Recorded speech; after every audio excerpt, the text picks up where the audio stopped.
He told her to pack her things, right there in front of the twins. His voice was loud, final, the kind of final that comes from a man who's buried his wife and never healed after. But just as she turned to leave, a small voice broke through the silence. "Don't send her away." Then another, "Please, Daddy. She makes it feel warm again." And in that moment, the man who thought nothing could touch him stood absolutely still. Because the sons who hadn't spoken in weeks just did. And it wasn't just what they said, it was how they said it, like they were remembering something he'd almost forgotten existed. Hope. Richard James didn't believe in miracles. Not anymore. His wife, Claire, was the miracle. And when cancer took her, he locked every soft thing in a box and buried it beside her, including himself. Since then, his mansion became a place of order, not love. Of rules, not grace. Of silence, not laughter. His sons hadn't smiled since the funeral. They hadn't spoken in over a month. And Richard, he convinced himself that emotions were weakness, that pain should be kept behind doors, that if he could control everything, then nothing would ever hurt again. And then she showed up, Stella Gray, a quiet woman with soft eyes and a habit of humming hymns while folding laundry. He didn't like her. He didn't trust softness. He certainly didn't trust the way his sons looked at her, like they remembered what safety felt like. So when he came home that Thursday afternoon and found her kneeling on the floor with both boys wrapped around her, he snapped. His voice filled the marble hallway. "What is this? What did I tell you about boundaries?" She stood slowly, one twin still holding her leg. "Sir, you're done here." His tone left no room for discussion. "Pack your things. I want you out by the hour." She didn't cry. She didn't plead. She just looked at him gently as if she saw through all the noise. And then God moved, not with thunder, not with fire, but with a whisper that came from Freddie, age 5. He looked up at his father, his voice, small, trembling, alive. "Don't send her away." Richard froze. Freddie hadn't spoken in 37 days. Before he could react, Oliver stepped forward, gripping his sleeve. "She makes it feel warm again, Daddy." That's when something inside Richard cracked, not all the way, but enough. Enough for him to stop yelling, enough for him to feel the sting of tears he swore he'd never cry again. The hallway was silent now, not cold, just still. The kind of still where God speaks. Stella didn't say anything at first. She just knelt, resting a hand on each boy's shoulder, a quiet prayer echoing in her spirit. "Lord, don't let this man push them further into silence. Let him see. Let him remember." And Richard, he didn't know why his knees felt weak, or why his dead wife's voice came to him just then. A memory. "You don't have to do this alone, Rich. Let them be held." It was too much. He turned, left the hallway without another word. But something had changed, and Stella knew. Not because he softened, but because he didn't slam the door. Sometimes God doesn't fix the storm. He just sends someone who doesn't leave. If this moment touched you, click subscribe, like this video, and let us know where you're watching from. I pray this story reminds you, sometimes God sends healing in the form of a person who simply stays. The hallway was still quiet when Stella zipped up her small suitcase. She'd folded her uniform carefully, as if doing so gently might ease the ache in her chest. She wasn't surprised by the outcome. She had seen this kind of pain before. Grief that builds walls so tall, even love can't climb them without permission. But still, she had hoped. She sat on the edge of the guest bed, hands resting in her lap, heart steady but heavy. Sometimes obedience doesn't look like staying. Sometimes it looks like walking away when God hasn't made the next step clear. She closed her eyes, whispered under her breath, "If you sent me here for only that moment, I trust you. But if there's more, Lord, I make it plain, I won't force my way into anyone's healing."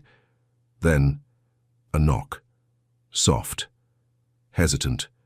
Not from authority, from small fingers and courage. She opened the door, expecting silence. Instead, she found Oliver. His cheeks were flushed from crying. In his hand, a drawing, a stick figure family, 2 little boys, 1 tall man, and 1 woman. In the middle, she stood holding hands with them. No words, just that. He looked up at her, lips trembling. She didn't say anything, just knelt beside him. And in the quiet, her eyes stung, not from sadness, but from knowing. This boy, this silent, closed-off, broken-hearted boy, had chosen her. The next morning came slower than usual.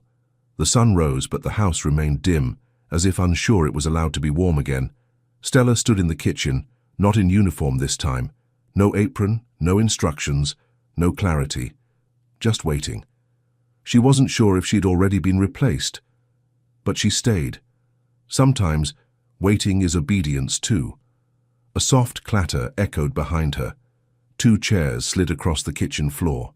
The twins, climbing into their seats, waiting quietly for breakfast like they always did, except now they were watching her.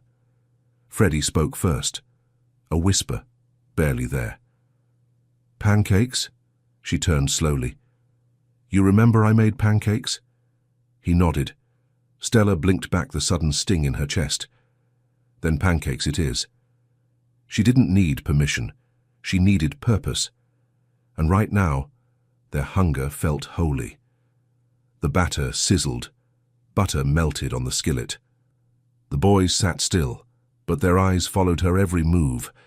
Halfway through flipping the first stack, she heard footsteps again. This time, slower, measured. Richard James entered the room. His suit was crisp, but his eyes weren't sharp this morning. They looked like a man who hadn't slept, like a man who had listened to the silence and found it heavier than he could carry. He didn't speak, didn't order, didn't even ask why she was still here. Just watched. And for the first time since Claire died, he saw his sons giggle at pancake bubbles, saw Oliver reach across the table to poke his brother's cheek, saw Freddie whisper something only Stella heard, and saw her smile back with eyes that knew children better than any manual ever could. He leaned against the doorframe and said nothing. But inside, something was breaking, not like glass, more like ground thawing after a long winter. Later that morning, Stella stepped outside to catch her breath, not because she was tired, but because too much good after too much grief feels like holding your breath underwater. She leaned against the back wall of the house, her eyes closed toward the sky. "If you're doing something, Lord, keep me soft. Let me be what they need, even if I never get credit for it." When she turned back toward the house, Richard was standing behind the glass, watching. Not glaring, not angry, just watching. Like he didn't know what to do with a moment that didn't ask him to lead it. By evening, the house had shifted. Not loud, not bright, but different. A napkin left unfolded, a toy left on the couch, and laughter just once from upstairs. Stella didn't know what the next day would hold, whether she'd be allowed to stay or if this was just a borrowed moment. But she did know this. Something had opened. And when God opens something, no man can close it. She walked past the study late that night. The door was slightly ajar.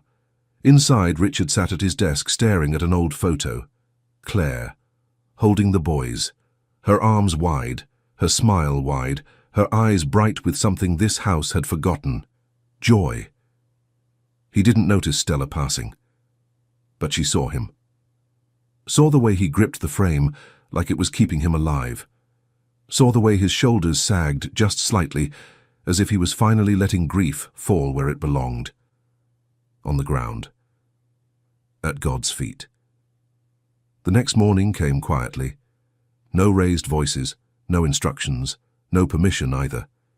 Just Stella in the kitchen, humming as she poured pancake batter into a warmed skillet, and 2 little boys with tousled blonde hair sitting at the table, waiting like they had always belonged to the moment. It was only her 5th day at the estate, but something in the air already felt different, not healed, but softer. She wasn't wearing the uniform today. It felt wrong, too pressed, too distant, so she wore a pale blue blouse and jeans, simple and clean. Nothing fancy. But she'd always believed warmth didn't come from clothes anyway. It came from presence. The boys seemed lighter. Freddie was tapping the spoon against his glass, not to annoy, just to hear the sound. Oliver giggled when she flipped a pancake too high and had to catch it with a plate. There was a looseness to them now. Not loud, but alive. She almost forgot this wasn't hers to keep, until he walked in. Richard James entered the kitchen with the tension of a man still wearing grief like armor. His jaw was tight, his sleeves perfectly rolled, not a hair out of place, but his eyes didn't match the rest of him today. They looked like someone who hadn't decided who he needed to be yet. He stood in the doorway longer than necessary, long enough for Freddie to notice, long enough for Oliver to turn in his seat and go still. The joy in the room slipped into hiding. The boys didn't move, didn't speak. They just stared at their father like they were waiting for permission to exist again. Stella stayed by the stove, calm, but alert. She could feel it coming, the command. Richard cleared his throat. "Miss Gray." His voice was formal, cold. "We need to talk." She turned, gently, met his eyes, didn't flinch. "Yes, sir." "Not here." The boys looked between them. Stella gave a quiet smile to the boys. "Finish your breakfast. I'll be right back." Freddie nodded slowly, eyes wide. Oliver's lips pressed into a tight line, but he stayed seated. That was new. A week ago they would have followed her like shadows. Now, they trusted her promise. The study door clicked shut behind them. Books lined the walls. Everything was sharp and dark, mahogany wood, leather chairs, spotless floors, like a room built for control. Richard stood behind his desk, fingers clenched around the back of his chair. Stella stood across from him, hands folded in front of her. Still, respectful, but not afraid.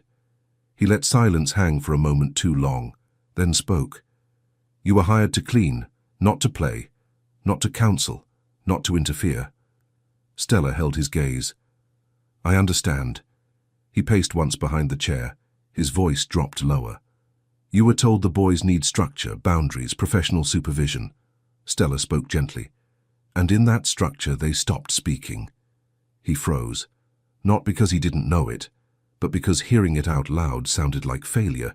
She continued, voice soft as cloth. "I didn't touch them first, they came to me.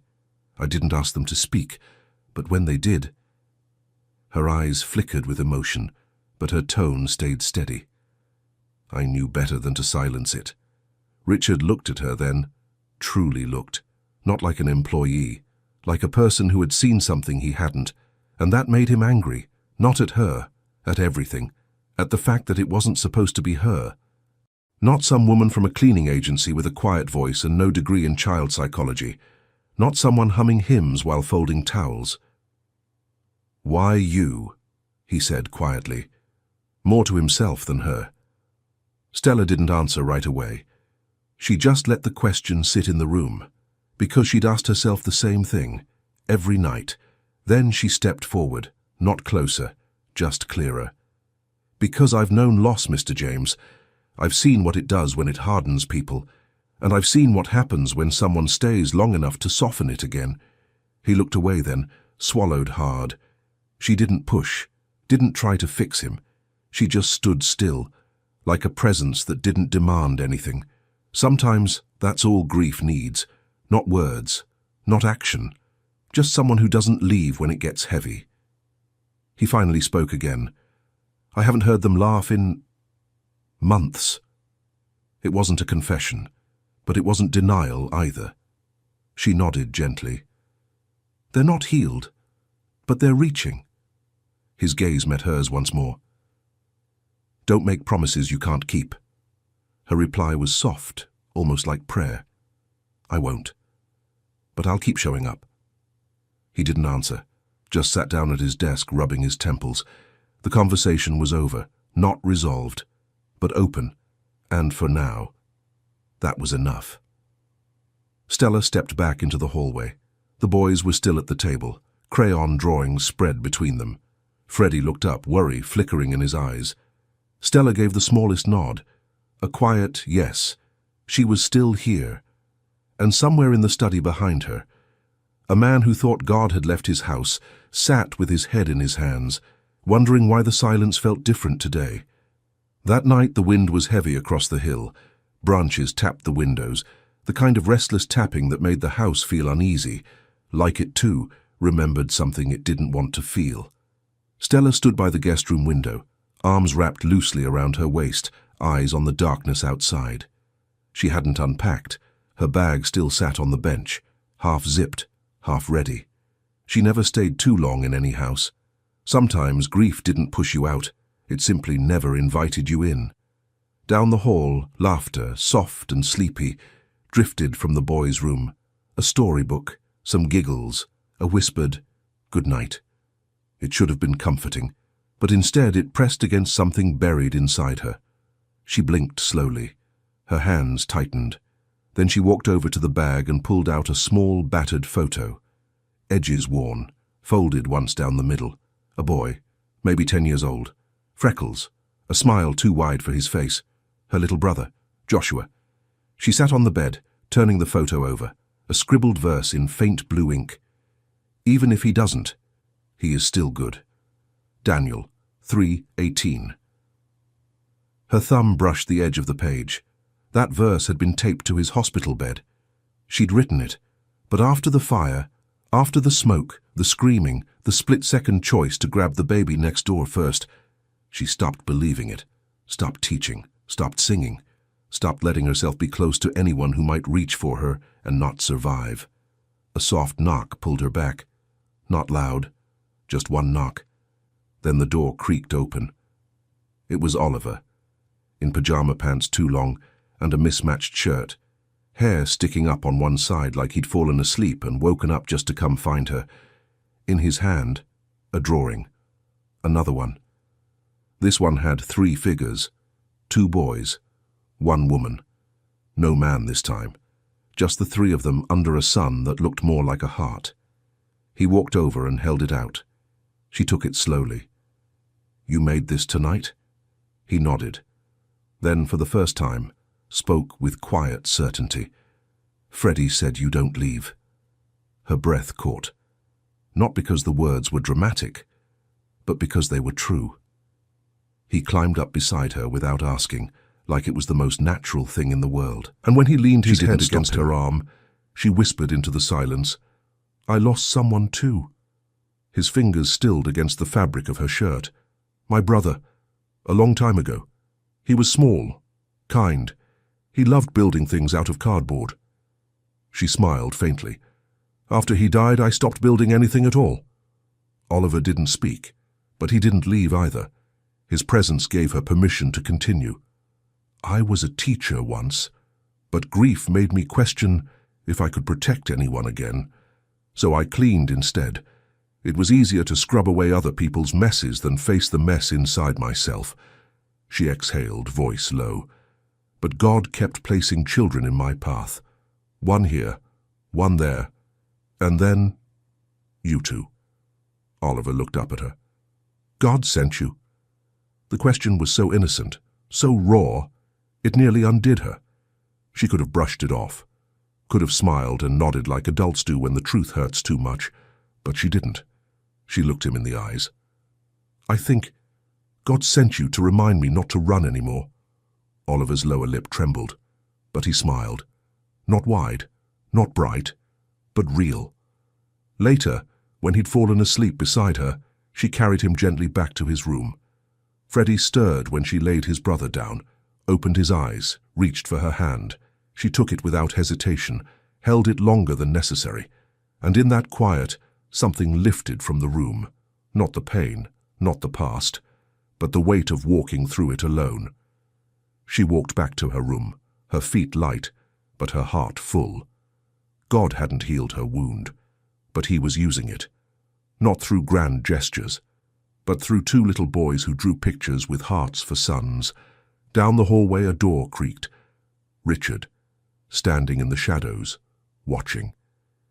He hadn't said a word all night, but his sons had laughed, and the woman he tried to fire had held both their hearts in her hands, without asking for anything in return. He turned back toward his study, pulled open a drawer he hadn't touched in months. Inside, a letter, still sealed, Claire's handwriting on the front. He stared at it, but didn't open it. Not yet. The morning light didn't touch the house the same way it had the day before. It filtered in slower, as if uncertain, stretching long shadows across the walls and settling in corners that still remembered grief. Stella stood in the linen hallway, folding warm towels from the dryer, her hands moving on instinct. Her mind elsewhere. Last night hadn't left her. The drawing. The boy curled against her shoulder. The memory of her brother's name whispered in the quiet of her room. Some things stay in the skin long after they leave the air. Across the corridor, the boys were building something with blocks. Stella could hear the soft clatter, the kind that sounded more like restoration than play. They were healing, not because she taught them, but because they felt safe. And yet, she didn't feel settled. Richard hadn't spoken to her since the conversation in the study. Not a word, not a glance. Just silence where suspicion used to be. But silence had weight, and this one felt heavier than before. She walked past the main hall, her steps light. A family portrait hung by the staircase. Claire smiling, her arms around the boys, Richard behind them, distant even in the frame. It was the only photo in the house with her face on it. Stella paused there. Claire didn't look fragile. She looked bright, present, like she was the warmth this place was trying to remember. She moved on without touching it. The boys had asked her to help them find their lost puzzle pieces, said they were hidden in the closet by the soft stuff. She assumed they meant blankets, but when she opened the linen closet by the end of the west wing, something caught her eye. A small cardboard box, tucked behind folded quilts and labeled only with a name. Claire. No last name. She stood frozen just for a moment. Not from fear but reverence, she could feel it. This wasn't clutter, it was sacred. She reached for it gently, holding it as if it might break or breathe. She brought it to the sitting room, where light filtered through the lace curtains just enough to make the dust shimmer. She sat on the floor, cross-legged, the box between her knees. She didn't open it, not at first. She closed her eyes, whispered a prayer with no language. Just surrender. Then she lifted the lid. Inside, a stack of drawings, clearly the boys', with their shaky handwriting and bold, chaotic color. One said, "Mommy's hair in the wind." Another, "Mommy in heaven but still watching." Beneath them, a collection of small audio tapes, labeled in pen. For the hard days, if they ever forget how to laugh. To Richard, when you feel far away. And then, at the very bottom, a letter, sealed, his name written in blue ink. For Richard, open when silence feels safer than love. Stella's hand trembled. She didn't open it. It wasn't hers. She just stared at the envelope, realizing it had been there all along. Unopened, unheard. And suddenly, she wasn't angry at him. She just felt sad. Because sometimes grief doesn't forget, it buries. She heard footsteps behind her, not fast, but deliberate. She turned, the box still in her lap. Richard stood there, one hand in his pocket, the other hanging awkwardly by his side. His eyes didn't go to her. They went to the box, and for the first time, something in his face changed. Not rage, not confusion, recognition. He exhaled, a small, sharp breath, as if his own name startled him. Stella didn't move. She didn't explain. She simply held the box out, arms extended, like someone offering back a memory that never belonged to her. Richard stared at it, then stepped forward, slowly. He knelt. Not beside her, not close, just low enough to feel the weight of what he'd ignored. He reached for the letter, paused, then let his hand fall. "I can't." It was barely a whisper. Stella nodded. "I know." His voice cracked. She used to record things. After the boys went to sleep, she said love leaves a trail, even if no one's following it yet. Stella watched him, the way his shoulders slumped, the way his voice softened as if speaking to someone long gone, or maybe still here. "She left this trail for you," she said gently. "And for them." He didn't reply, but he took the box from her hands, cradled it like something living, and stood. The moment didn't close anything, but something opened, not between them, inside him. That night, the boys asked if they could listen to a mommy tape, said they remembered the sound of her voice, but just barely. Richard stood in the doorway as Stella placed the first tape into the old recorder. Claire's voice filled the room, soft, strong, familiar. "If you forget how to love, let the boys remind you. If the house gets too quiet, bring someone in who knows how to listen between the silences." Stella didn't look at Richard, but she could feel it. The shaking breath he let out, the way his hand curled against the doorframe. She closed her eyes, not to escape the moment, but to let it land. Sometimes God speaks not through thunder, but through a voice left behind on tape. It started with laughter, not loud, not wild. Just a giggle, soft and surprised, in the middle of a Tuesday breakfast. Freddie spilled a spoonful of syrup on his pajama shirt, and Oliver made a face like it was the end of the world. Then they both laughed. Real laughter. The kind that comes from a place not even they knew was waking up. Stella froze for a second, spatula in hand, mid-flip. She didn't speak, didn't draw attention to it. She just let it live. Because joy, especially fragile joy, should never feel interrupted. Across the kitchen, Richard stood behind the morning paper, still, silent, but not unreadable. His eyes had lifted when the boys laughed, and for a breath or two, they stayed lifted. But then he looked back down. The days began to shift in small ways. The boys started speaking more, not in long sentences, but in patterns, in questions, in giggles that echoed into rooms that hadn't heard childhood in months. They began leaving their toys in the living room, their socks on the stairs.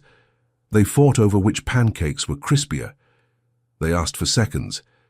And in the middle of it all was Stella, humming softly under her breath, always listening, always near. The house felt warmer, not by temperature, but by presence. It wasn't perfect. Grief still hung in corners. Claire's absence still hovered in every room, but something had changed. This house was breathing again. That afternoon, Stella sat in the garden just beyond the kitchen, sorting through a basket of the boys' outgrown clothes for donation. The air smelled like soil and rosemary. A breeze pushed through the hydrangeas. She wasn't sure how long she'd been sitting there when Richard stepped out. No jacket, no phone, no clipboard, just him. He didn't say anything at first, just stood there watching her fold a tiny shirt with sailboats on it. "I bought that for Freddie when we took them to the lake," he said quietly. Claire said it made him look like a storybook sailor. Stella smiled but didn't look up. "Fits him." A pause, then, "You stayed," he said. She lifted her gaze slowly, met his eyes. "Yes," she replied. "I didn't know if I should, but I felt led." He sat down on the edge of the bench, hands resting on his knees. "I don't understand why this hurts more now than it did before." His voice wasn't defensive. It was honest, worn. Stella set the basket aside. "Because before, you kept everything numb," she said. "And now, the feeling is coming back." Richard ran a hand through his hair. She made it all look easy. The parenting, the laughter, the way she gave. "I never learned how to do that without her." "You don't have to do it perfectly," Stella said. "You just have to show up." A moment passed, then another. The wind picked up again, rustling the pages of a book left open on the garden table. He looked toward the sound, then back at her. "Do you believe God and puts people in our lives like this?" he asked. Stella didn't answer right away. "I believe God doesn't waste pain," she said slowly. "And I believe he sends help, sometimes through people we never saw coming." Richard's jaw clenched, but not with anger, with restraint. He looked down at his hands. I've spent months trying to control everything. The schedule, the boys, the silence. Because the truth is, I didn't want anyone to see how badly I was breaking. She didn't interrupt. She just listened, fully, quietly. Some nights, I still wake up expecting her to be there, he said. I reach across the bed, and when I remember, it all floods back. His voice cracked. I thought I was keeping the boys safe by locking everything down.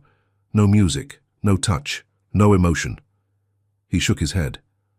But I was really just trying not to feel. Stella's voice came like water. But they were still feeling, alone. For a long time, neither of them said anything. The only sound was the garden wind and the distant laugh of a boy chasing his brother. Then, something shifted. Richard looked up. Tears didn't fall, but his face was no longer guarded. There was pain there, but also humility. Something that said, I know I can't keep this house cold forever. That night, Stella didn't pray to stay. She just prayed that whatever God was doing, he'd keep doing it, even if it broke every rule this house once lived by. After the boys went to sleep, Richard stood alone in Claire's old study. The box was still there. The letter, unopened. He ran his fingers over the sealed edge, pressed his thumb beneath the flap, then stopped. Not tonight, but soon, very soon. And in the hallway just beyond, the hum of Stella's voice as she quietly picked up a scattered toy, like a lullaby not meant to be noticed, but still deeply felt. The storm rolled in just after midnight. No warning, no gentle breeze to announce its arrival, just thunder. Close, fast, unforgiving. The kind of storm that wakes a house in its bones. Rain pounded the windows like 100 fists. Wind curled around the estate like it wanted in. Stella was already up. Something had stirred her before the first crack of thunder. Not sound, but a feeling. A tension in the air. A whisper in her spirit. She slipped from bed barefoot and moved through the dark with quiet urgency. Not toward the hallway, but toward the boys' room. When she pushed the door open, she didn't hear crying. She heard silence. Too still, too tight. Then her eyes adjusted. Freddie sat up in bed, his fingers gripping the quilt. But it was Noah, curled against the headboard, shaking, who made her stop. He wasn't crying. He wasn't moving, just frozen. As thunder cracked again, Stella entered slowly, keeping her voice low. Hey, sweetheart. But Noah didn't look up. His hands were balled into fists, pressed against his mouth. Freddie watched, eyes wide and scared.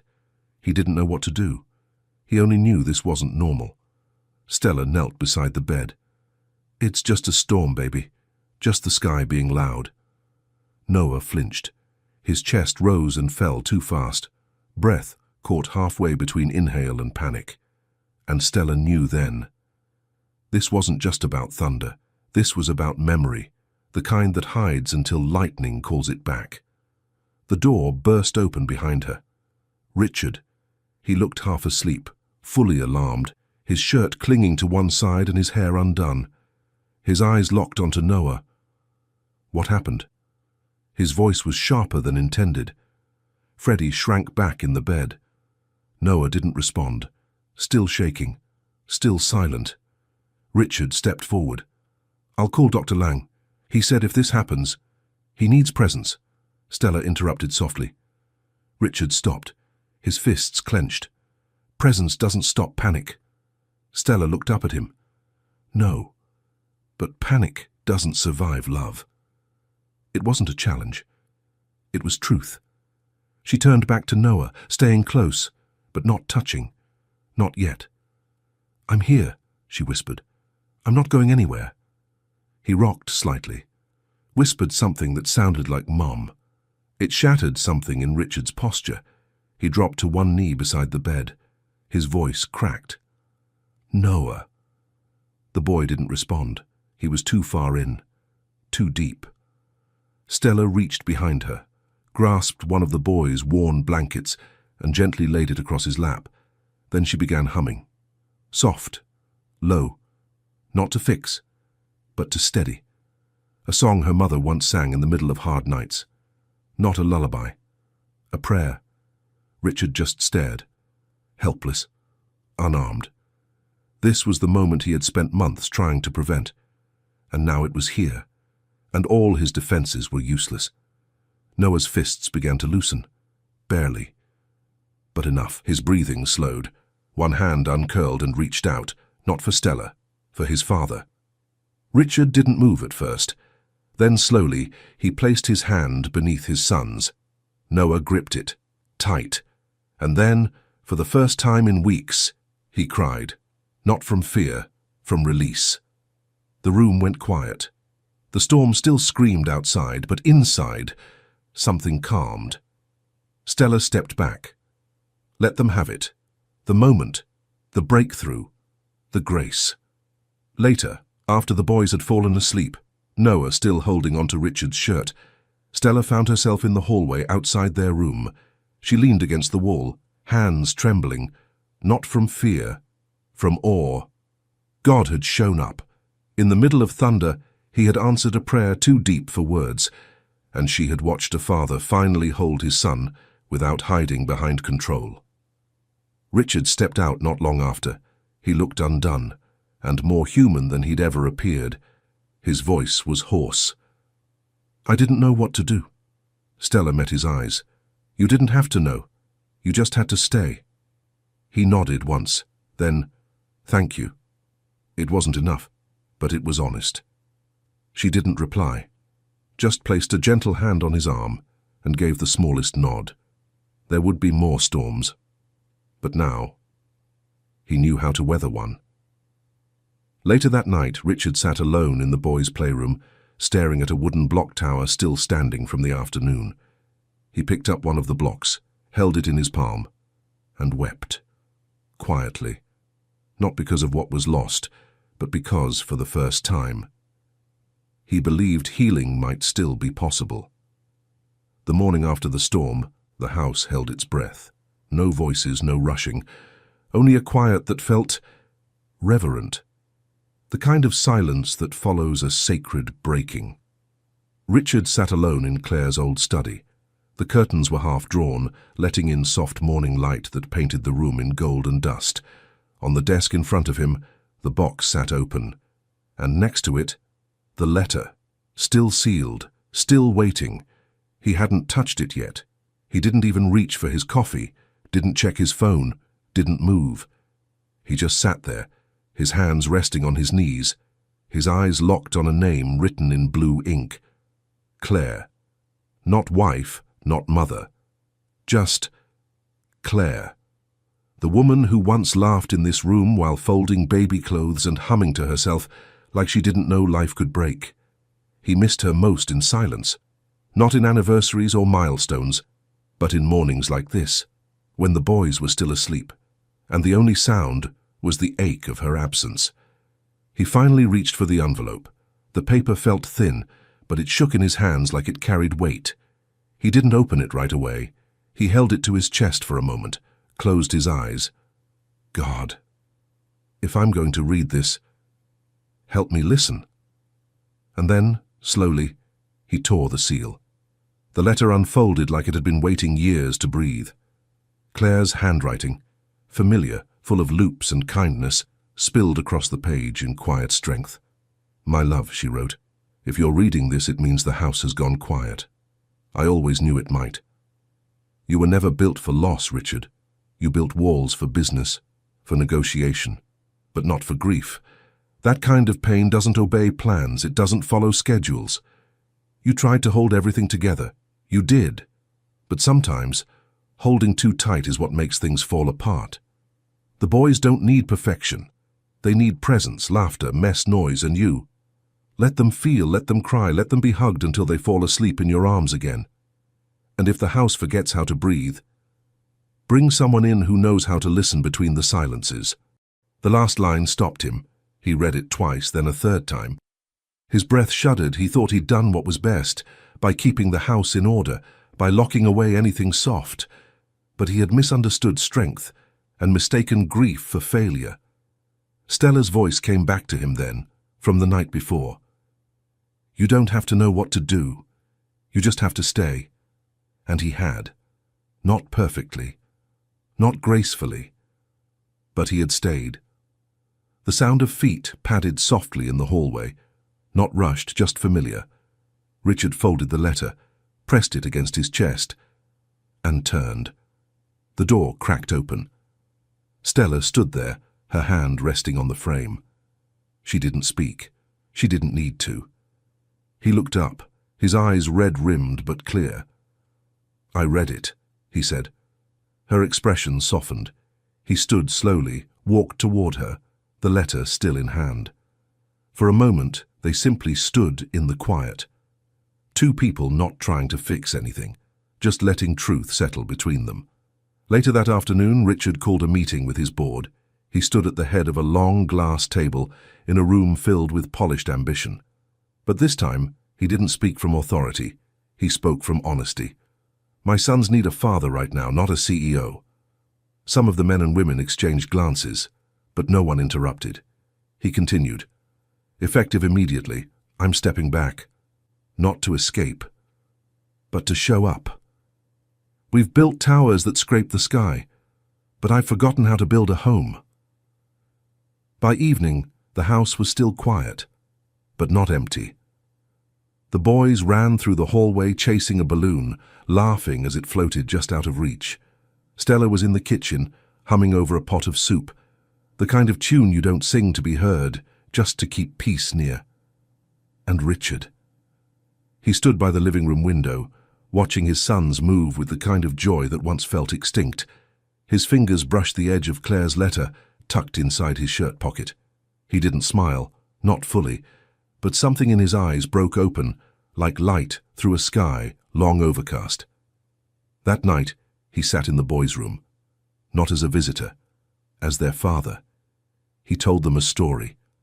One Claire used to tell, about a lighthouse and a storm. Freddie rested his head on his shoulder.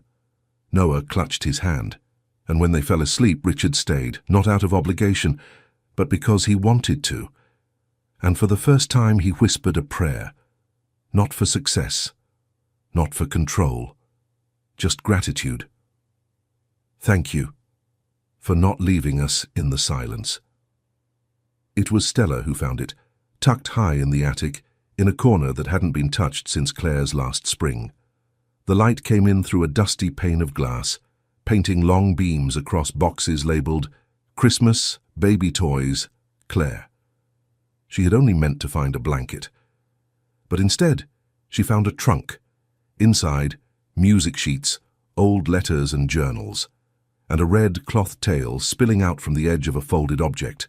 A kite, worn, a little frayed, but beautiful, hand-painted with bluebirds in flight and Claire's handwriting on the tail. For the days when joy feels far. Later that afternoon, she showed it to the boys. Noah traced the birds with his fingertips. Freddie read the words softly, lips moving like a prayer. Neither of them had flown a kite before, but they knew what it was. And somehow, they knew it mattered. The hill behind the estate wasn't large, but it rose just enough to catch the wind. Stella walked up with the boys, while the late autumn sun sank gently into the earth behind them. Richard followed at a distance. He hadn't been on that hill since Claire died. It was where they used to sit. On Sunday afternoons, when the world was quiet and their boys were still small enough to carry. The grass crunched underfoot, and when they reached the top, the wind lifted suddenly, as if summoned. Stella knelt to tie the string around the boy's hands. "You hold it," she said, "but let the wind do the rest." They ran. At first the kite stumbled, lifted once, fell. Freddie looked discouraged, but Noah tugged the string tighter, held his breath, then ran again. This time, it caught. The red kite rose high above them, dancing against the deepening sky. It pulled and soared, tail fluttering like a memory made visible. Richard stopped walking, just watched. Watched his sons running, watched their laughter returning, watched Stella's face tilted upward, her smile soft and knowing. He felt something in his chest. Not pain, but space. Room. He walked the rest of the way. Didn't speak. Just stood beside them, eyes following the kite as it climbed higher. Freddie tugged his sleeve. "Mom made it." Richard looked down. "We found it in her trunk," Noah added. "She wanted us to fly it." There was no mistaking the hope in their voices, not the kind children fake, the kind that returns when sorrow begins to loosen its grip. He crouched beside them, took the string from Noah's hand for a moment, held it up toward the sky, let it pull, and whispered, so only they could hear, "She'd be proud of you." As the sun slipped below the tree line, the kite danced like a flame against the sky. Not a goodbye, a signal that something was still rising even after everything else had fallen. Later that night, Stella found Richard in the kitchen. He was pouring 2 mugs of tea. When he turned, he handed one to her. Didn't say much, just smiled, and slid an envelope across the counter. She opened it slowly. Inside, a formal offer. Child engagement specialist. Full-time. With a note handwritten at the bottom. "This house is breathing again. Stay if you still feel called." Her eyes lingered on the word. Called, not hired. Called. She looked up. Richard's voice was quiet. "You didn't come to save us, I know that. But God used you anyway." She swallowed hard. "I didn't come to stay." He nodded. "But maybe staying is obedience now." They didn't need to say more. Some answers don't arrive as sentences. Only peace. Later that night, Richard sat on the edge of the boys' bed, reading from Claire's old storybook. Both boys had fallen asleep mid-chapter, heads resting on his arms. He didn't move. The red kite sat folded near the window. The wind outside had stilled, but in his heart, something was just beginning to lift. He kissed each boy on the forehead, and before he turned out the light, he looked toward the ceiling, eyes wet, but smiling. "I'm learning, Claire," he whispered. "I'm still learning." The house didn't look different. The marble floors still gleamed. The grand staircase still curved like a sculpture carved into silence. But something had shifted. You could feel it. In the way the walls no longer echoed with emptiness. In the way laughter no longer felt like a stranger. In the way the front door no longer felt like a finish line, but a welcome. Stella stood at the kitchen sink, sleeves rolled, rinsing blueberries for breakfast. No apron, no uniform, just comfort woven into the rhythm of morning.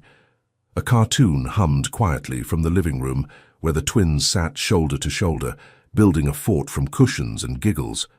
From time to time, one of them would glance toward the kitchen, just to make sure she was still there. She always was. Upstairs, Richard stood in what used to be Claire's reading room. Now it was something new. The walls were painted soft yellow, bookshelves lined the corners, a piano by the window, crayon art taped to one wall like stained glass. They called it Claire's Corner. Not as a shrine, but as a beginning. A room for memory, yes, but also for music, and mess, and presence. He pressed his palm against the doorway for a moment, then turned, walked down the stairs, and into the life he once kept at arm's length. That afternoon, a new rhythm unfolded. Lunch was loud, napkins unfolded, jokes told. Freddie spilled water across the table, and no one flinched. Oliver sang the wrong words to a song, and everyone laughed until they cried, even Richard. He had started to laugh again, not like a man escaping grief, but like someone who had finally made room for both joy and loss at the same table. After the dishes were cleared, he sat with Stella in the sunroom. The boys were outside with chalk, drawing suns and rockets and messy stick figures that always included her. He handed her an envelope, thicker than the last one. Inside, legal papers. At the bottom, his signature, and a line added in pen. In the event of anything unforeseen, Stella Gray is to be the children's legal guardian. She looked up at him, speechless. He didn't explain, just said quietly, "You became their safe place. Not because you were assigned, because you stayed." Her throat tightened. "Are you sure?" "I've never been more certain of anything I didn't plan." That night, the boys asked her to read the bedtime story from her chair, the one beside their bunk beds. It was a story about home, about a house that stood through every kind of weather because someone inside always kept the light on. They were asleep before she reached the last page, but she read it to the end anyway. Then she sat in the silence for a moment, watching their chests rise and fall, and she whispered, "Thank you, God, for trusting me with them." Downstairs, Richard stood at the fireplace, in his hands the last of Claire's journals. He didn't read it. He just held it, then placed it gently beside the family photo on the mantel, the one he'd finally put back. Stella's coat hung near the door now, her keys in the dish, her voice woven into the fabric of the home. He didn't know when the shift happened. He only knew that healing hadn't come like thunder. It had come in quiet, obedient steps. The next morning, the four of them walked to the hill behind the house. Freddie held the kite string. Oliver carried the tail. Stella walked beside them, one hand on Richard's arm.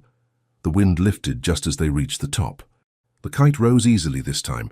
No stumbling, no hesitation. And the boys ran together, not away from grief but toward something lighter. Richard stood back, watching them soar, then turned to Stella. "Do you regret not going back to teaching?" She smiled. "No, I just changed classrooms." He nodded. "And me?" Her voice was soft. "You didn't need a teacher. You needed someone to remind you that grief doesn't get the last word." He looked out over the hill. The kite arced higher. The boys' laughter rang out, filling the air like music. He reached into his pocket, pulled out Claire's last letter, creased from being read too many times. He didn't open it. He didn't need to. Later, as the sun sank low and the sky burned soft orange, the four of them lay on a blanket watching the clouds shift like stories. Freddie rested against Stella's side. Oliver tucked into his father's chest. No words were spoken. There was no need. The silence wasn't cold anymore. It was full, whole, and somewhere in the stillness it felt like Claire was smiling, not from the past, but from right there with them, in the wind, the laughter, the healing, and in the family they chose to become. He hadn't heard his son's voice in 2 years. Not a word. Not even a sound.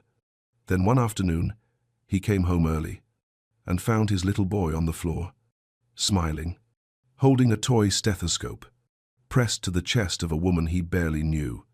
And then the boy whispered something that broke him completely. "You're okay, Mummy."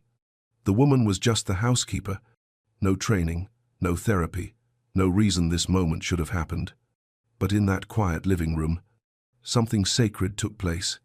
And Anthony Scott, a man who built billion-dollar systems to solve the world's problems, stood frozen, watching his son speak for the first time to a stranger. He didn't hire her to heal anyone. He just needed the house cleaned. Someone to mop the floors, do the laundry, keep things quiet. After losing his wife, Anthony didn't care much who came through the door anymore. He was tired. Tired of interviews. Tired of hoping. Tired of watching his son slip further away. Adrian had been diagnosed with nonverbal autism right after the funeral. He stopped talking. He stopped looking people in the eyes. Stopped playing. Stopped everything. Touch scared him. Noise made him panic. Meals were a battle. Sleep never came easy. Anthony had tried it all. Therapists, specialists, custom programs. 7 housekeepers in 1 month gone. Nothing worked. And honestly, he didn't expect anything different from this one. Regina Wilson. She showed up quiet, kept her head down, and didn't ask many questions. He barely remembered the interview. He just told her where the cleaning supplies were and left. He didn't know her story. He didn't care. But God did. And what happened in that house, what he saw with his own eyes that day, wasn't an accident. It was grace, in the form of a woman no one saw coming. If you've ever asked God for a sign, and waited, and nothing happened, I want you to stay with this story, because sometimes the breakthrough doesn't look like a miracle. It looks like a quiet woman, folding laundry in the hallway, while a father stands in the doorway, weeping. If this story speaks to something inside you, subscribe, like this video, and tell us where you're watching from. Not just your city, but the place you're standing in right now, emotionally, spiritually. Because this story isn't just about a boy who found his voice. It's about the God who never stopped listening. Anthony used to be the kind of man who had answers. People brought him problems, he solved them, quickly, efficiently, without emotion. But there's no manual for what to do when your child stops speaking. He remembered the last word his son ever said. It was, "Mama." Said it once, quiet, right after the ambulance drove away. After that, nothing. It had been 2 years. No words, no eye contact, no reaction when Anthony walked into the room. Adrian was 6 now, but in some ways, he still looked like that same little boy who stood frozen by the kitchen doorway the morning Julia died. Anthony still saw it sometimes, the way Adrian watched the floor, how his fingers curled tight when someone turned on the sink, how he covered his ears when the wind picked up outside. The silence wasn't peaceful. It was heavy, like the whole house was holding its breath. Anthony tried everything. Therapists flew in, specialists called in, teams assembled. Each one walked through the front door full of plans, left exhausted, defeated, and quiet. 7 maids had come and gone. Some left in tears. One quit after just 3 hours. None of them could handle it. Not the mess, not the child, not the grief that lived in the walls. Anthony stopped asking their names after a while. Stopped giving instructions. Just told the agency, "Send someone who can do the work. That's it." And then one morning, she showed up. Regina Wilson. She didn't knock like the others. Didn't have a clipboard or a nervous smile. The cook let her in through the side. She wore a plain shirt, pulled her hair back. Carried her own supplies. Didn't ask where the mop was. Didn't ask about the boy. She just got to work. Anthony noticed her once that first day, quietly wiping down the fridge, humming something he didn't recognize. Gospel, maybe. Soft, low, barely there. He didn't speak to her. Didn't need to. She wasn't here to talk. She didn't move fast, but she was steady. Every room she finished felt calmer somehow. Less sharp, less empty. Adrian didn't react to her, but he didn't run from her either. And that was something. The first time Anthony saw his son near her, it caught him off guard. He came down the stairs one morning and saw Adrian standing in the hallway, not hiding, not crying, just standing there, watching her dust a bookshelf. Regina didn't turn around. She didn't speak. She kept moving, slow and quiet, like she didn't even know he was there. Anthony stood still, afraid to breathe too loud. Adrian just watched. Then, after a minute, walked away. No screaming, no panic, just walked away. It was the smallest thing, but Anthony felt something shift in his chest. He didn't say anything to Regina about it. He wasn't ready to believe it meant something. But he noticed that afternoon. She left a small stuffed monkey near Adrian's corner by the window. Didn't ask, didn't explain, just placed it gently on the carpet. Anthony didn't touch it. But the next morning, when he passed by on the way to his office, it was gone, and Adrian was sitting by the window, holding it. The house didn't change overnight. Adrian didn't suddenly talk or laugh or jump into anyone's arms. But the rooms didn't feel as cold. The air didn't feel so stuck. And for the first time in a long time, Anthony didn't feel like he was the only one, trying. He never asked Regina about her past, didn't ask why she came, didn't even know where she lived. She came in the morning, she left in the evening. No questions, no drama, no sound. Just that same quiet presence, and the sound of a child slowly turning toward the world again. Anthony still couldn't name what was happening. Didn't know if it was real or if it would last. But deep down, something whispered to him. Don't move too fast. Don't speak too soon. Just watch. Because maybe, just maybe, something holy was beginning. No one told Adrian a new housekeeper was coming. Anthony didn't think it mattered. He barely spoke to her himself. The agency had sent her name and a start date. That was it. No long resume, no smiling profile photo. Just Regina Wilson, 28, quiet, reliable.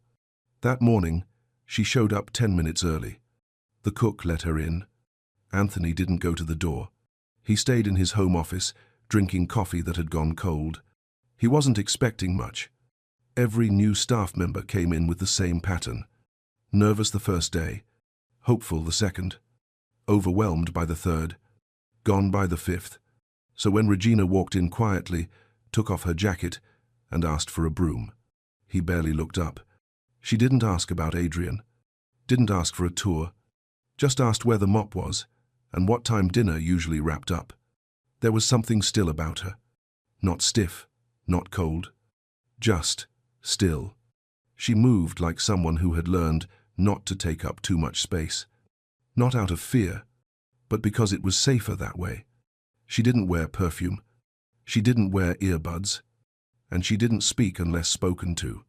The first day, she cleaned the kitchen with slow, quiet motions, like someone wiping down more than just surfaces. She hummed once, soft and low, while rinsing a pan. Anthony couldn't place the tune. It wasn't modern. It wasn't loud. It sounded like something from childhood, something handed down. Adrian didn't react to her that day, but she noticed him. She didn't stare.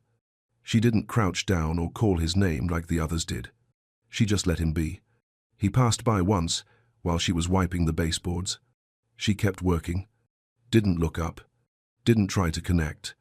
But she noticed him watching her from behind the curtain.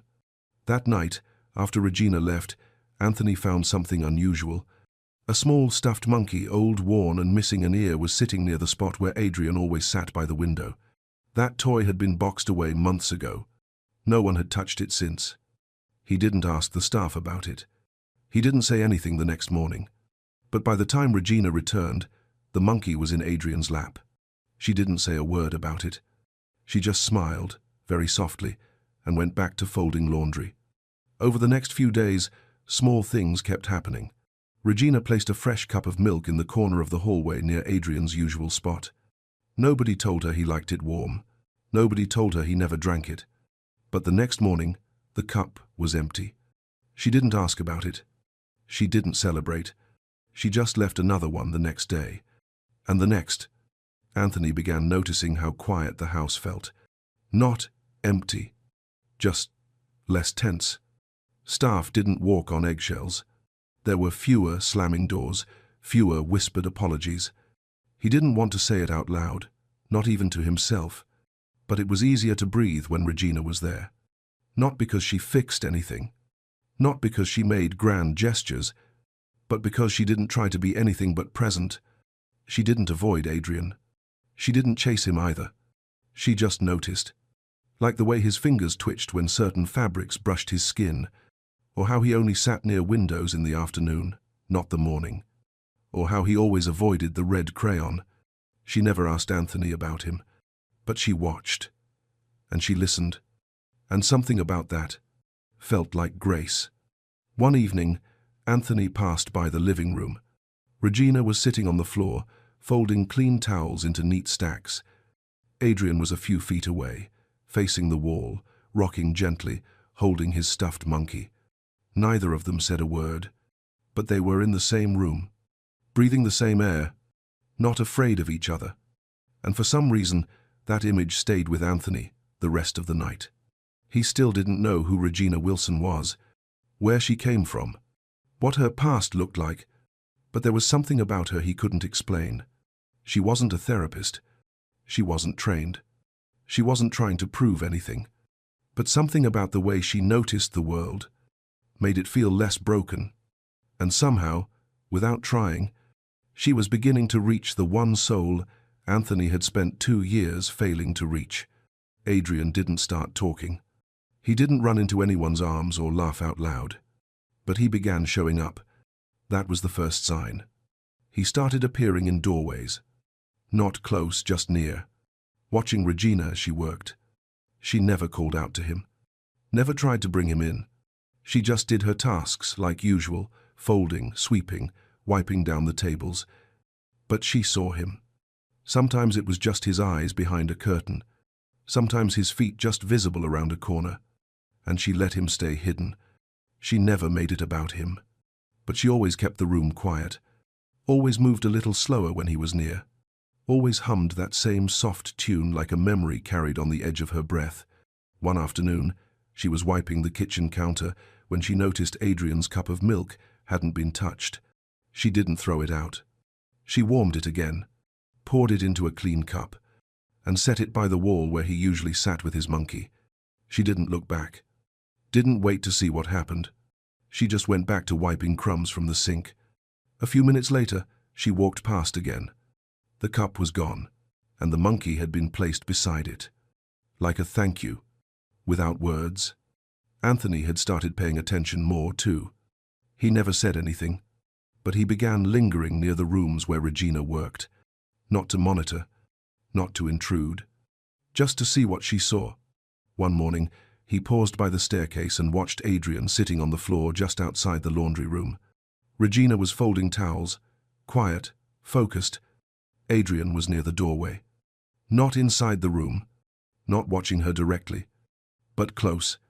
The boy wasn't rocking, wasn't covering his ears, wasn't crying, just sitting, still, present. Anthony hadn't seen that in months. Later that week, Regina was mopping the hallway.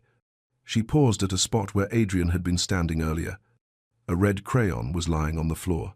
She picked it up, looked at it, and placed it gently on the windowsill, away from the others. Anthony noticed. He remembered what the last therapist had said. That Adrian hated red. That it might be linked to the memory of Julia's dress that day. The color of the ambulance lights. Regina hadn't been told any of that, but she noticed. She knew. And that's when Anthony started wondering, who is this woman? One morning, Anthony came downstairs early. The house was quiet. The kind of quiet that didn't feel heavy. He walked into the living room, half expecting to be alone. But there they were. Regina sat on the carpet, folding pillowcases. Adrian was sitting just a few feet away, closer than before. He wasn't looking at her, but he wasn't turning away either. His monkey sat in his lap. He gently patted its head, then looked up just for a second and glanced toward Regina. She didn't react. She didn't smile, didn't reach out. She just hummed, soft and steady, like a prayer no one had taught her, but she'd always known. That evening, after the staff left, Anthony stood by the kitchen window and watched the sun go down. He couldn't explain what he was feeling. It wasn't hope. Not quite. Hope had been too quiet for too long. But it was something. Something like stillness. Something like not fighting anymore. He thought of all the people who had walked through that door before Regina. All the degrees, all the promises, all the plans. None of them stayed.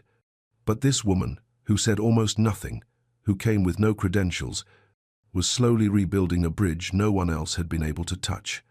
And she was doing it, without touching anything at all. Anthony wasn't supposed to be home that early. Meetings had been cancelled. He didn't call ahead, didn't tell anyone he was coming back. He pulled into the driveway out of habit, not intention. The house looked the same as always, still, private, untouched. But something in him felt different, like something quiet had been waiting. He stepped inside and noticed it right away. The silence wasn't sharp anymore. It was soft, warm, even. No crying, no echo. Just a hush that felt settled. For the first time in a long time, the house didn't feel like it was holding its breath. He set his keys down and walked toward the living room. That's when he saw it. Regina was lying on the floor. Not in distress, not asleep, just still. Her yellow gloves were still on. A red cleaning bucket sat a few feet away. A dish towel laid neatly across her lap. And next to her, Adrian, sitting cross-legged, his head slightly tilted, holding a plastic stethoscope in his small hands. He placed it gently against Regina's chest, watched it, then touched it again. He was calm. He was focused. Then, without looking up, Adrian whispered, "You're okay, Mommy." Anthony stopped breathing. He didn't move. Didn't blink. He just stood there, frozen in the doorway, watching something he couldn't explain. Something no therapist, no doctor, no program had ever been able to do. Adrian had spoken. After 2 years of silence, after thousands of dollars spent on treatments, after sleepless nights and unanswered prayers, his son had spoken. Not to him. Not during a session. Not in response to flashcards or routines. But here on the living room floor, to a woman he barely knew. Anthony felt everything at once. Relief. Grief. Shock. Jealousy. Yes, jealousy. Because that word, Mummy, was meant for someone else. It wasn't supposed to be hers.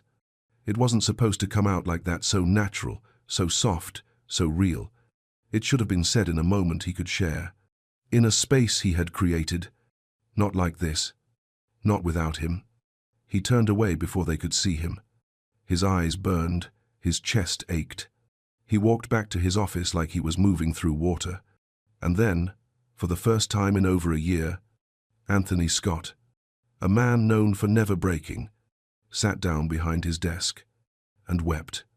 He didn't know how to feel. He didn't know what to say. He couldn't stop seeing the image. Adrian, pressing the toy stethoscope to Regina's chest, whispering the word that had been locked away since Julia's death. There was something holy about it, but also something that hurt more than anything he'd ever felt. That night, he stayed up, staring at the baby monitor screen. Adrian was asleep, curled up with the stuffed monkey. Breathing slow, peaceful. Anthony didn't sleep. His thoughts kept circling one question he couldn't shake. Why her? Why not the experts? Why not the programs, the schools, the cutting-edge therapies? Why this quiet woman who said almost nothing and never promised anything? Why did Adrian trust her? Why did he speak to her? Why, Mummy? The next morning, Regina arrived as usual. On time, calm, quiet. Anthony watched her move through the house. She didn't bring it up. She didn't act different. She just got to work. And Adrian? He followed her. Not close, not touching, but near. He carried his monkey and watched her as she folded towels. He didn't speak again. But the silence between them felt alive. Anthony wanted to ask her something. Anything. But every time he opened his mouth, the words didn't come. Because deep down, he knew. He wasn't ready to hear her answer. Not yet. It started as a simple question. Anthony was sitting at his desk. The house was quiet. Adrian was upstairs with Regina, sitting on the floor again, playing with crayons, though he still didn't touch the red one. Anthony opened his laptop and clicked through unread emails. Then he paused. He typed her name. Regina Wilson. Nothing. No job history. No photos. No records from the agency that made sense. He clicked again. Then again. Still nothing. For someone who worked this well with children, with his son, there should have been something. Credentials, references, but it was blank. That's when something old in him switched back on the man who built a billion-dollar company because he didn't believe in missing details. He buzzed his head of security. "Can you run a quiet background check? On the housekeeper?" There was a pause on the other end. "You think she's a problem, sir?" Anthony hesitated. "I don't know. Just look into it." That night, Adrian wouldn't eat unless Regina handed him the spoon. He let her sit beside him while he colored. When she stood, he followed. Anthony watched all of it from a distance. Every small moment between them felt like a conversation without words. The way Adrian would glance at her, then back at the page. The way she'd hum, and he'd lean just slightly in her direction. It wasn't just comfort. It was trust. And it hurt, somehow. Because that trust wasn't his. The next afternoon, the security file landed on his desk. Anthony stared at the envelope for a long time before opening it. He read it once, then again, and his chest tightened. Her name wasn't always Regina Wilson. She had changed it a few years ago, after leaving a hospital job out of state. She wasn't a maid. Not originally. She'd once worked as a pediatric caregiver until the child she was watching had a seizure and nearly died. The boy survived, but there had been an investigation. She wasn't found guilty, but she was let go. No one wanted to hire her after that. Rumors spread, licenses revoked, her record flagged, unofficially. That's when she disappeared, changed her name, took quiet jobs, no questions, no noise. The final page showed a court ruling. She'd lost custody of her younger brother after the incident. She never fought it. Anthony sat back in his chair. Everything in him wanted to stay calm, logical. But something deeper stirred. Not anger, conflict. Because it didn't make sense. That file was supposed to disqualify her, prove she wasn't who she claimed to be. But instead, it explained her. The stillness, the quiet, the gentleness that didn't come from training, but from living with a scar she'd learned to carry without showing. He could have fired her that night. He had the reason, the paperwork. But something in him said wait. That evening, after Adrian fell asleep, Anthony stood in the kitchen as Regina wiped down the table. I saw your file. She didn't flinch, didn't look up, just kept wiping. The seizure, the hospital, the custody hearing. She paused, set the cloth down, then turned. No panic, no defense. Do you want me to leave? She asked quietly. He shook his head. Not yet. He wasn't sure what he wanted. Why didn't you tell me? Regina looked at him really, looked at him for the first time. Because people don't ask to hear the whole story. They just read the worst part and walk away. Anthony didn't say anything. She waited. I didn't harm that child, she said. It wasn't my fault, but that didn't matter. When the boy got sick, I was the one standing there, and that was enough. Her voice didn't shake, but it wasn't cold, either. It was the voice of someone who had already accepted what the world believed about her and chose to keep going anyway. What about your brother? Regina looked down. He was 12, I was 19, I was all he had.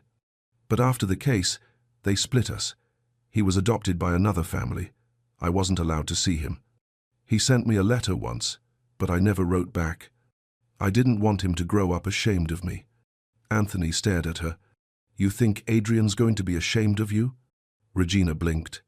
Then she said, almost in a whisper, no, I think he already sees me, for who I really am, and he stayed. She picked up the cloth again. But if you want me to go, I'll go. Anthony didn't answer, because he couldn't. Not yet. He just watched her finish wiping down the table, then quietly walk out of the room. And somewhere, in the stillness, he felt something begin to break open. But it wasn't her. It was him. It happened on a Thursday. Nothing about the day felt unusual until the doorbell rang. Most people didn't ring at this house. Staff came through the side. Deliveries were left at the gate. So when Anthony opened the front door and saw two people standing there, badges around their necks, folders in their hands, he already knew it wasn't good. We're with Child Protective Services, the woman said gently. We received a report. We need to speak with you. They sat at the dining table. Anthony tried to stay calm, tried not to show his confusion or his rising anger. The woman opened her folder. The report says a non-certified adult is acting in a caretaking capacity for your son. He didn't answer. It also mentions a prior record under another name, employment history, an unresolved case involving a child. Still, he said nothing. Is there a Regina Wilson currently living or working in this household? He nodded once. She's our housekeeper. Has she had unsupervised contact with your son? That question stuck in the air, like something too heavy to move. He looked out the window. He could see Adrian sitting in the yard, his stuffed monkey in his lap. Regina was across from him, slowly picking up leaves one by one and handing them to him without speaking. And Adrian, his son, who once screamed at wind, at color, at closeness, was reaching out, taking each one from her hand. No words, no instruction, just presence. Anthony turned back to the caseworker. She's the only one he lets near him. The woman looked down, took a few notes. I understand that, but due to the history on her record, we're going to have to open a formal inquiry. And until that's resolved, she'll need to be removed from the home, temporarily." He didn't speak. Couldn't. The man beside her closed the folder gently. "We know this is hard, but this is protocol." Regina didn't cry when he told her. She didn't plead, didn't ask who called, but Anthony could see it right behind her eyes, the ache of being pulled out again, of being told her presence was too much, or not enough. She walked upstairs to gather her things. Anthony stood in the hallway, unsure of what to do with his hands. He felt helpless, small, like the floor had dropped out from under the fragile piece they'd just begun to build. Adrian was in his room when she went in to say goodbye. She didn't speak to him like a therapist. She didn't give a speech or explain what was happening. She just sat beside him on the floor, held out her palm. He placed the monkey in it, then looked at her, really looked, and the moment shattered. "Mummy," he whispered, not playfully, not pretending, but like someone naming something real. Anthony stood in the hallway, holding back tears. He heard the sound that came next, a low, heartbreaking wail from his son, the kind of cry that comes from somewhere deep, where language doesn't reach. Adrian was screaming, kicking, clawing at the walls, and Regina didn't move. She just whispered through the noise, "You're okay. I stayed. But the car was waiting outside. Regina came downstairs slowly, her bag over her shoulder. She didn't look at Anthony, not because she was angry, but because looking at him might break her. He stepped in front of the door. "I can stop this. I can fight it." Her voice was almost too soft to hear. "You can't fight what people don't want to understand. They won't see what's real. They'll only see my record." He looked at her, really looked. For the first time, not as a staff member, but as someone who had saved his son's heart. "You're not what they say you are."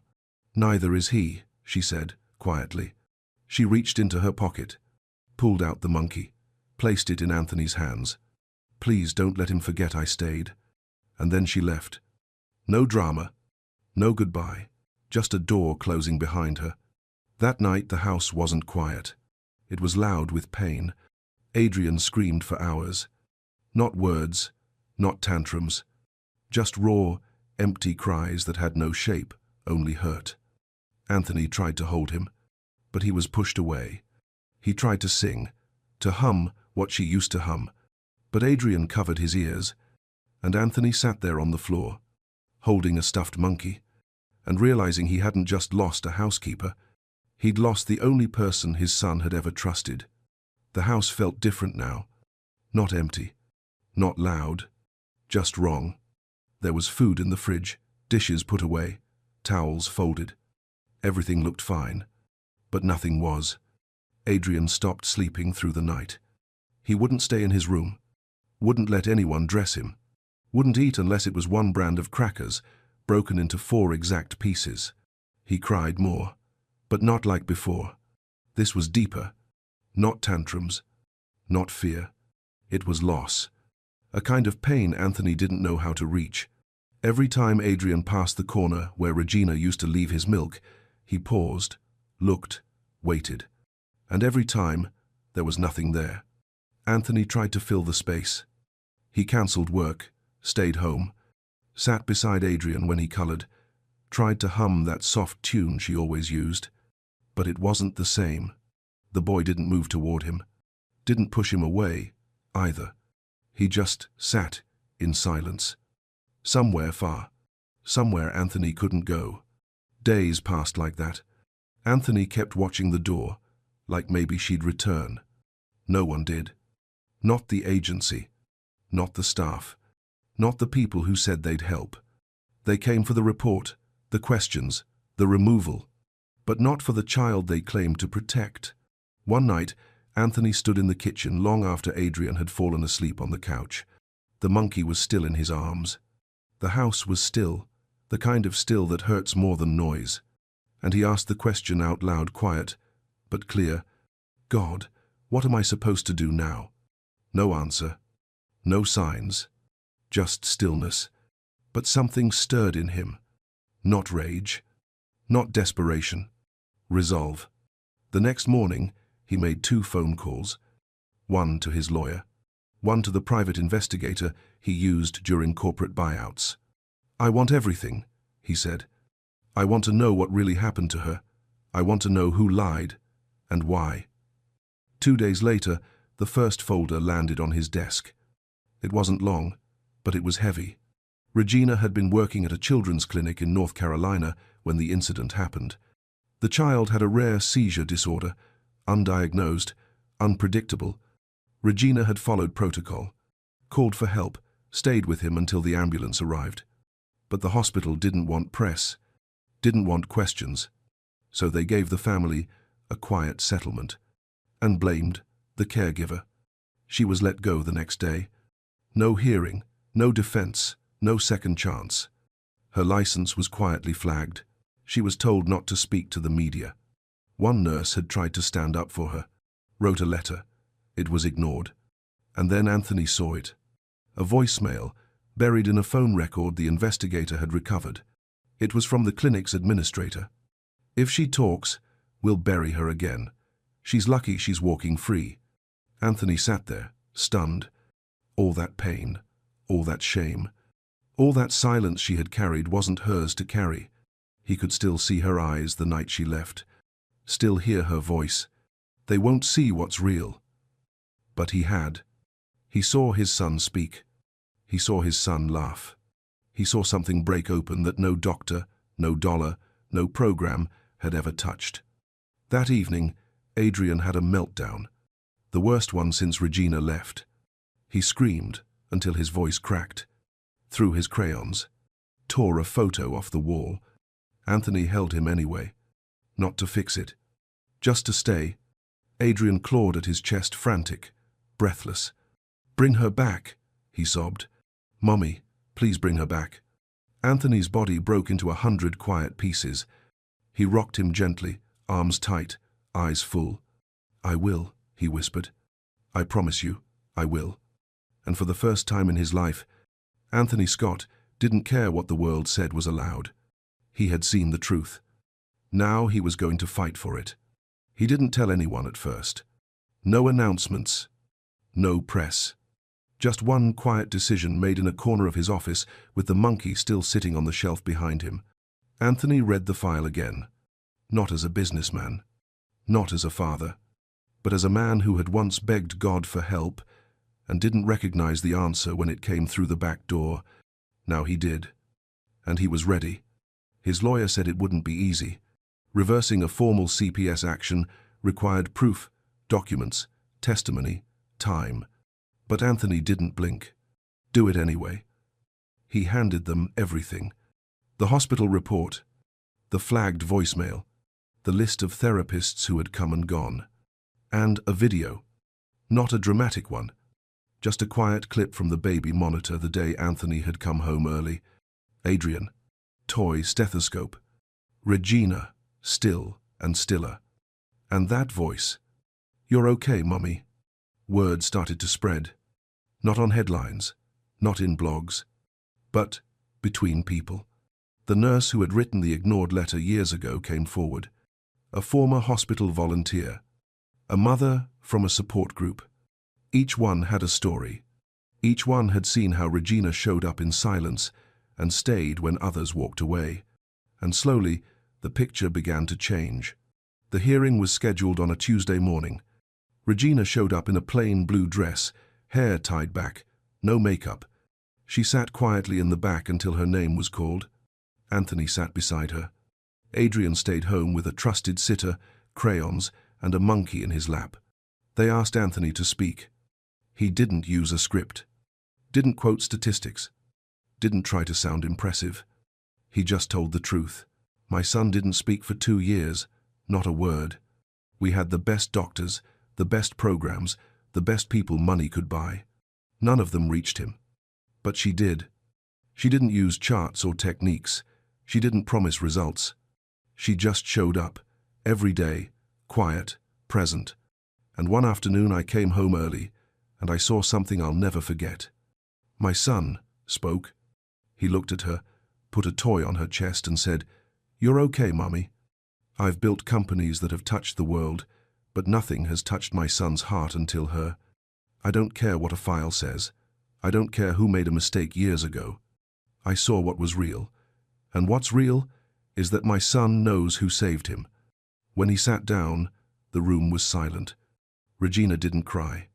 But something in her eyes softened, like a weight she'd been carrying quietly had finally been named out loud. By the end of the week, the inquiry was closed. Her record was cleared. The case was dismissed. And one quiet morning, without announcement or warning, Regina returned to the house. Adrian was sitting near the living room window when the door opened. He didn't look up at first, but then he heard the sound. That same soft hum. Low, gentle, familiar. He turned. His eyes widened. He stood. And then he ran. Straight into her arms. Monkey pressed between them. No words. Just a moment that no one dared to interrupt. Anthony stood back. He didn't move. Didn't try to own the moment. Just watched. And in that silence, something healed. Not everything. Not overnight. But something. Regina never asked what Anthony said at the hearing. She didn't need to. And Anthony never asked what she prayed in those years of being unseen. He already knew the answer. It was in the way she folded towels. The way she left warm milk without asking. The way she let silence become safety, not shame. Later that night, Regina sat on the rug. Adrian lay beside her, coloring. Anthony sat near the edge of the couch, close, but not too close. And for the first time, the house felt like more than walls and light switches. It felt like a home. The house didn't change overnight. There were still hard days. Mornings when Adrian wouldn't eat. Nights when thunder made him crawl under the table and cover his ears. But the difference was, they weren't alone anymore. Regina came back the same way she left, quietly. No announcement. No celebration. She unpacked her things in the small room near the laundry, hung her plain clothes in the closet, washed her hands, started a load of towels, and just like that, she was home. Adrian stayed near her almost every day now. He didn't talk much, but his eyes were alive. He followed her from room to room with a crayon in one hand and his monkey in the other. Sometimes he would press the toy stethoscope to her chest, just like before. He never said the word again. But he didn't need to. They both remembered. Anthony watched it all unfold from a different place inside himself. A quieter place. He'd stopped trying to control everything. Stopped needing to know the next 5 steps. He was learning how to just sit and stay. He and Regina didn't speak about the past often. There were no long conversations. No drawn-out apologies. But there were shared looks. Quiet understandings. Moments when their eyes met over Adrian's head, and nothing needed to be said. One afternoon, Adrian did something small. He walked into Anthony's office. Didn't knock. Didn't run. Just walked in. Stood beside the chair. Climbed up onto his lap. And stayed. Anthony didn't speak. Didn't move. He just closed his laptop. Wrapped his arms gently around his boy. And in the stillness of that moment, he realized. The silence had never been a wall. It had been a waiting room. A few months later, Anthony made a quiet decision. He used his resources to start something called the Adrian Project, a non-profit offering in-home support for children with communication disorders. No big launch. No red carpet.